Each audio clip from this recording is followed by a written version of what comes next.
Bapak Ibu guru hebat dimanapun berada, salam dan bahagia. Modul 3.2, Pemimpin dalam Pengelolaan Sumber Daya. Pada kesempatan kali ini, saya Christine Heli Tamboto, CGP Angkatan 7 Kota Salatiga, akan menyampaikan analisis dan kesimpulan sebagai koneksi antar materi modul 3.2. Dalam koneksi antar materi ini, saya menghubungkan materi yang telah dipelajari pada modul ini dengan modul-modul sebelumnya. Tujuan pembelajaran khusus, yaitu CGP mampu menghubungkan materi modul ini dengan modul-modul yang didapatkan sebelumnya. Secara garis besar, ada 4 poin penting di dalam menganalisis modul ini sebagai koneksi antar materi dengan modul-modul sebelumnya. Yang pertama, kesimpulan tentang apa yang dimaksud dengan pemimpin pembelajaran dalam pengelolaan sumber daya dan bagaimana mengimplementasikannya di kelas, sekolah, dan masyarakat sekitar sekolah. Yang kedua, jelaskan dan berikan contoh bagaimana hubungan pengelolaan sumber daya yang tepat untuk membantu proses pembelajaran murid menjadi lebih berkualitas. Yang ketiga, berikan beberapa contoh bagaimana materi ini berhubungan dengan modul lainnya yang didapatkan sebelumnya selama mengikuti pendidikan guru penggerak. Dan yang keempat, ceritakan bagaimana hubungan antara sebelum dan sesudah mengikuti modul ini, serta pemikiran apa yang sudah berubah di dalam diri setelah mengikuti proses pembelajaran dalam modul ini. Dari keempat poin penting ini, saya akan menjabarkan satu persatu. Yang pertama, kesimpulan tentang apa yang dimaksud dengan pemimpin pembelajaran dalam pengelolaan sumber daya. Pemimpin pembelajaran dalam pengelolaan sumber daya, yaitu guru sebagai pemimpin pembelajaran, dapat memaksimalkan pemanfaatan sumber daya yang dimiliki sekolah dengan pendekatan pengembangan berbasis aset atau kekuatan untuk menuntun murid sesuai kodrat alam dan kodrat zaman menuju pada profil pelajar Pancasila. Bagaimana Anda bisa mengimplementasikannya di dalam kelas, sekolah, dan masyarakat sekitar sekolah? Yang pertama, implementasi di kelas. 1. Mendesain pembelajaran berdiferensiasi sesuai dengan karakteristik murid yang heterogen dengan kebutuhan dan gaya belajar yang berbeda-beda, atau dalam hal ini memanfaatkan modal manusia.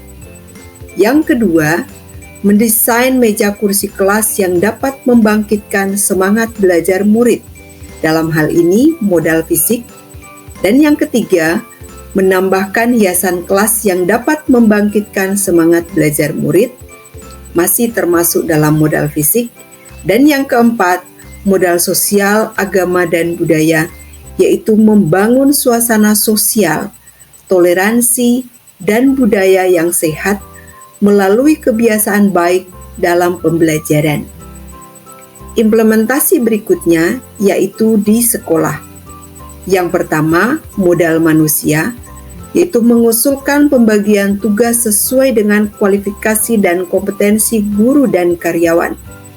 Yang kedua, membangun budaya positif melalui hubungan sosial, toleransi, dan budaya yang sudah terbangun dengan baik untuk pembelajaran yang berpihak pada murid.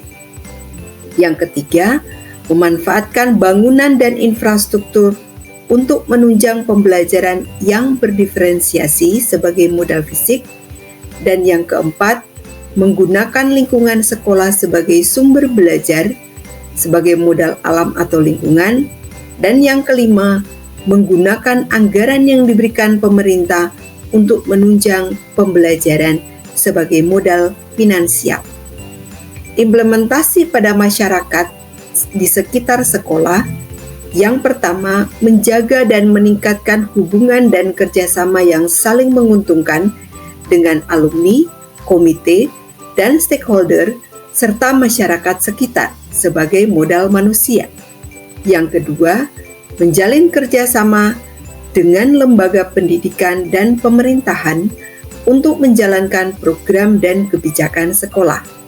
Dan yang ketiga, menjalin kerjasama secara finansial dengan dunia industri di sekitar sekolah sebagai modal sosial, politik, dan finansial. Poin yang kedua, jelaskan dan berikan contoh bagaimana hubungan pengelolaan sumber daya yang tepat akan membantu proses pembelajaran murid menjadi lebih berkualitas. Tentu saja, pengelolaan sumber daya yang tepat akan sangat menentukan atau sangat membantu proses pembelajaran murid menjadi lebih berkualitas. Pengelolaan sumber daya yang tepat yaitu berdasarkan 7 modal yang dimiliki oleh sekolah. Yang pertama, modal manusia. Desain pembelajaran disesuaikan dengan kebutuhan belajar setiap murid dan kemampuan serta kualifikasi guru. Contohnya, dengan pemilihan pembelajaran berdiferensiasi. Yang kedua, modal sosial. Hubungan sosial warga sekolah yang baik mendukung pembelajaran.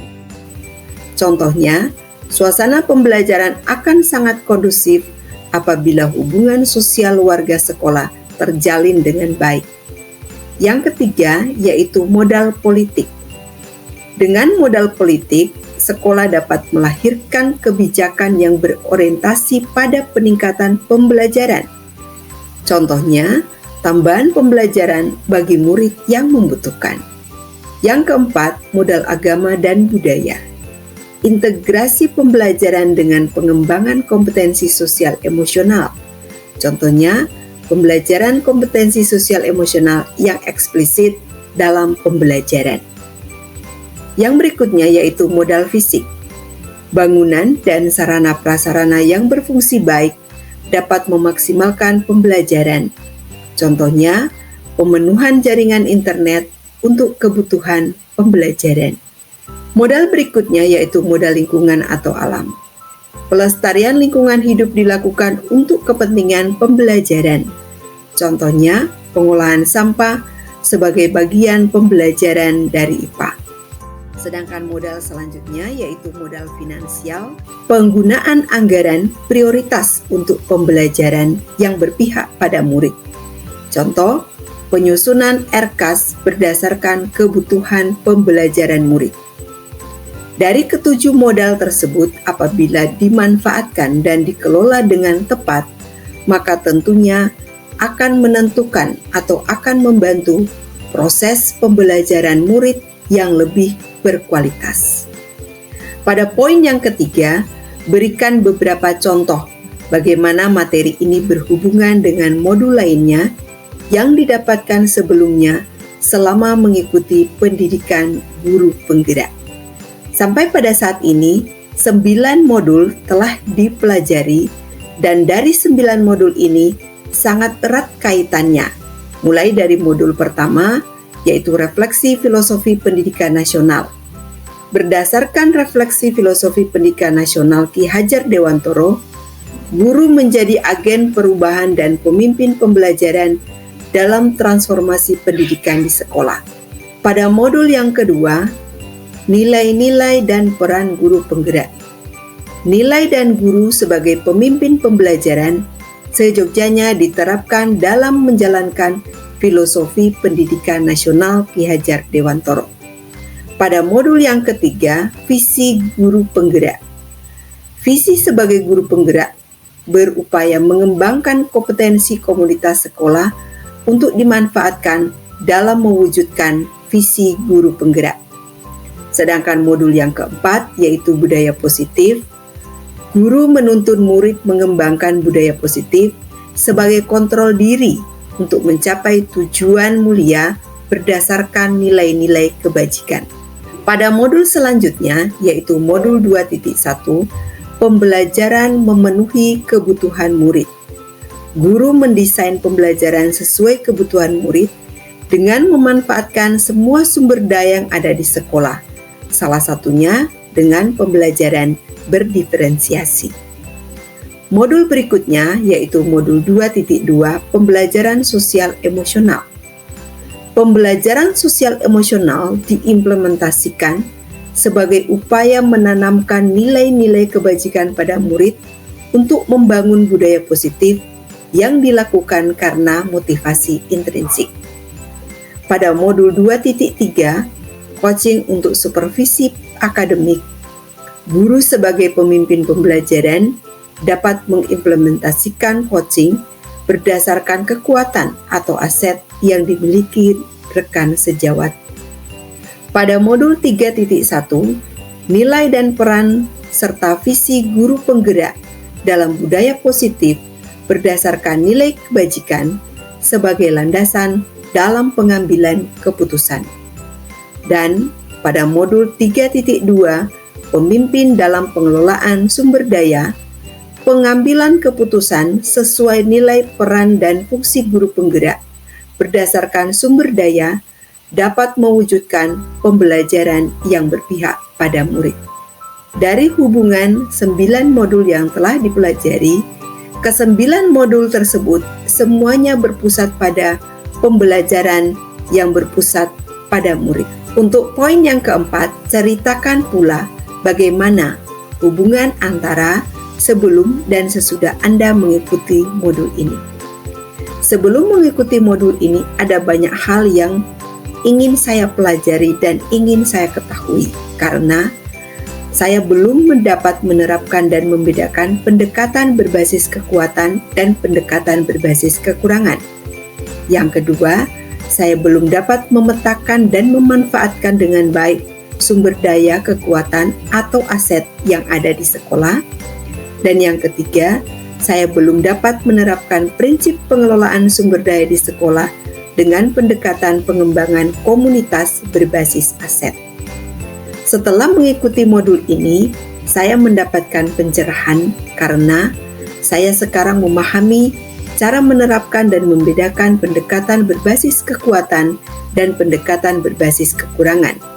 Yang kedua, saya dapat memetakan dan memanfaatkan dengan baik sumber daya, kekuatan, atau aset yang ada di sekolah. Dan yang ketiga, dapat menerapkan prinsip pengelolaan sumber daya di sekolah dengan pendekatan pengembangan komunitas berbasis aset. Pemikiran apa yang sudah berubah di diri setelah mengikuti proses pembelajaran dalam modul ini? Saya mencatat ada 3 pemikiran yang sudah berubah setelah mengikuti proses pembelajaran dalam modul ini. Yang pertama, pemimpin dalam pengelolaan sumber daya, yaitu guru sebagai pemimpin pembelajaran dan agen perubahan dalam transformasi pendidikan harus mampu mengidentifikasi, mendapatkan, dan menggunakan sumber daya yang dimiliki oleh sekolah. Yang kedua, pengelolaan sumber daya dengan pendidikan berbasis aset. Sebagai pemimpin pembelajaran, guru harus menganalisis dan mengimplementasikan sumber daya yang dimiliki sekolah menggunakan pendekatan berbasis aset atau kekuatan untuk dijadikan sebagai kekuatan dalam pengembangan pembelajaran di sekolah.